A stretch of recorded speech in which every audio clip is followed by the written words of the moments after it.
సుంతి operation చేసుకుంటే infertility సమస్యలు వచ్చే అవకాశం ఉందా? ఈ ప్రశ్న చాలా మంది అడుగుతా ఉంటారండి. నేను doctor why Sujan, infertility consultant, 49 fertility centre, Visakhapatnam. So ఈ క్వశ్చన్ ని మనం ఎలా అడ్రస్ చేద్దామంటే, బేసిక్గా సుంతి ఆపరేషన్ అంటే ఏంటో ఫస్ట్ ఒక జనరల్ ఐడియా ఉండాలండి. బేసిక్గా ఏంటంటే మగవాళ్ళ తాలూకా అంగం పీనిస్ మీద ఫోర్స్ కింద అని ఉంటుంది. ఫోర్స్ కింద అంటే కొంచెం పైకి వేలాడే కొంత చర్మం. ఆ చర్మాన్ని రిమూవ్ చేయడం వలన దాని కింద గ్లాన్స్ పెనిస్ అంటాం. గ్లాన్స్ పెనిస్ అంటే యాక్చువల్ పెనిస్ తాలూకా టిప్, హెడ్. సో అది బయటికి ఎక్స్పోజ్ అవుతుంది. దాని మీద ఉన్న స్కిన్ మనం తీసేయడం జరుగుతుంది. దాన్ని ఇంగ్లీష్ లో సర్కంసిషన్ అంటాం, మెడికల్ భాషలో. వాడుక భాషలో సుంతి ఆపరేషన్ అని అంటా ఉంటారు. సో ఫస్ట్ ఆఫ్ ఆల్ ఈ సర్జరీ చేయడం వలన ఇన్ఫర్టిలిటీకి అసలు సంబంధమే లేదండి. అది అసలు లోపల ఉన్న మీ తాలూకా టెస్టిస్, బీజాలు, వాటి నుంచి పినిస్ కి అంటే అంగానికి కనెక్ట్ చేసే ట్యూబ్స్, వాస్ డిఫరెన్స్ అంటారు. మధ్యలో ఎపిడిడిమిస్ అని ఇంకో ట్యూబ్ కూడా ఉంటుంది. ఈ ట్యూబులకి వాటికి అసలు మనం ఆపరేషన్ చేస్తున్న పార్ట్కి వాటికి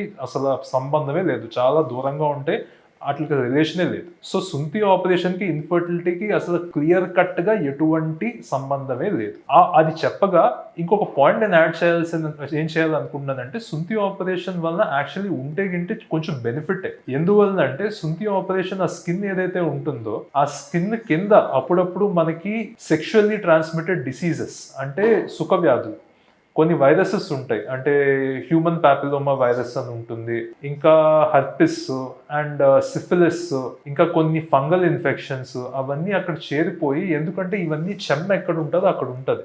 ఆ లోపల ఉన్న పీనిస్ హెడ్ కి ఆ చర్మానికి మధ్యలో ఉన్న చెమ్మ దగ్గర చాలా మటుకు బ్యాక్టీరియా కానీ అవన్నీ చేరుకుపోయి సరిగ్గా హైజీన్ మెయింటైన్ చేయకపోతే ఇన్ఫెక్షన్ కాజ్ చేసే అవకాశం ఉంటుంది. సుంతి ఆపరేషన్ చేసుకున్న వాళ్ళకి ఆ రిస్క్ చాలా తక్కువ ఉంటుందండి. ఎందువల్లంటే ఆ స్కిన్ ఉండదు. ఆ స్కిన్ లేకపోవడం వలన మీకు ఆ చెమ్మ ఉన్న ఏరియాల దగ్గర మీకు ఇన్ఫెక్షన్ పేరుకుపోయి ఉండే అవకాశం ఉండదు. సో ఇఫ్ అట్ ఆల్ సుంతి ఆపరేషన్ వలన ఇన్ఫర్టిలిటీ సమస్య అయితే ఖచ్చితంగా ఉండదు. ఇంకేమైనా ఉంటే మీకు సెక్షువల్లీ ట్రాన్స్మిటెడ్ డిసీజెస్ నుంచి కొంత బెనిఫిట్ ఉండవచ్చు. సో ఎవరైనా సుంతి ఆపరేషన్ కానీ సర్కంసిషన్ చేయించుకున్న వాళ్ళు ఫర్టిలిటీ సమస్యలు వస్తాయేమో అని మాత్రం, ఫర్టిలిటీ సమస్యలు నాకు చేయించుకుందాం అనుకుంటున్న వాళ్ళు ఉంటాయేమో అన్న మాత్రం మీరేమీ అపోహలు ఉంచుకోవాల్సిన పని లేదండి.